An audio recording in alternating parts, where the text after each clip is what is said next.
deixa eu ver aqui. O volume de uma amostra de um fluido homogêneo permanece constante enquanto sua pressão aumenta. Então, olha só, quando for conceitual, o importante é fazer um esboço, fazer um desenho, tá? Só para entender a questão.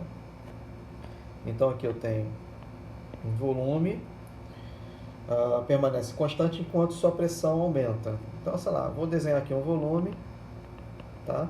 Vou botar aqui uma pressão PI, tem um volume VI,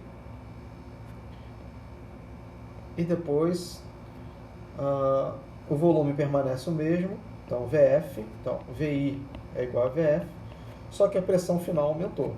PF é maior que PI. PF é maior que PI. O que eu sei? Que PI e VI no processo de um gás homogêneo sobre TI é igual a PF, VF, TF. Nesse problema os volumes não mudam, é um processo isocórico, né? Então eu vou anotar aqui, isocórico. Tá?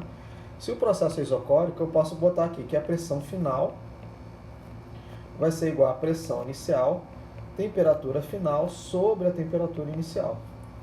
Ora, aí eu olho aqui, a pressão inicial, eu pulei de página aqui sem querer, a pressão inicial e a temperatura inicial são constantes. Então eu posso botar aqui que PF é igual a PI, TI vezes TF. Tá? Então isso aqui é uma constante. São os dados iniciais do problema.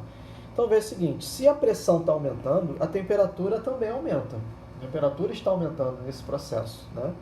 Se T aumenta, PF aumenta. Se T diminui, P diminui. E aí ele dá alguns itens e pergunta qual é o correto, né? Marca a alternativa correta. O sistema não absorve calor. Essa questão aqui, ela não está correta. Porque para a temperatura aqui aumentar, esse sistema tem que receber calor. Tá? Tem que receber energia de alguma forma. Então tem que ser quantidade de calor. A variação da energia interna deve ser igual ao calor absorvido pelo sistema. Pode ser. Então eu estou querendo dizer o seguinte, né? Delta U é igual a calor. Parece plausível. E a C, nenhuma das alternativas. E a letra D, a variação da energia interna deve ser igual ao calor cedido pelo sistema. Aí vem a questão de conceito. Calor absorvido, quando o calor entra, é positivo.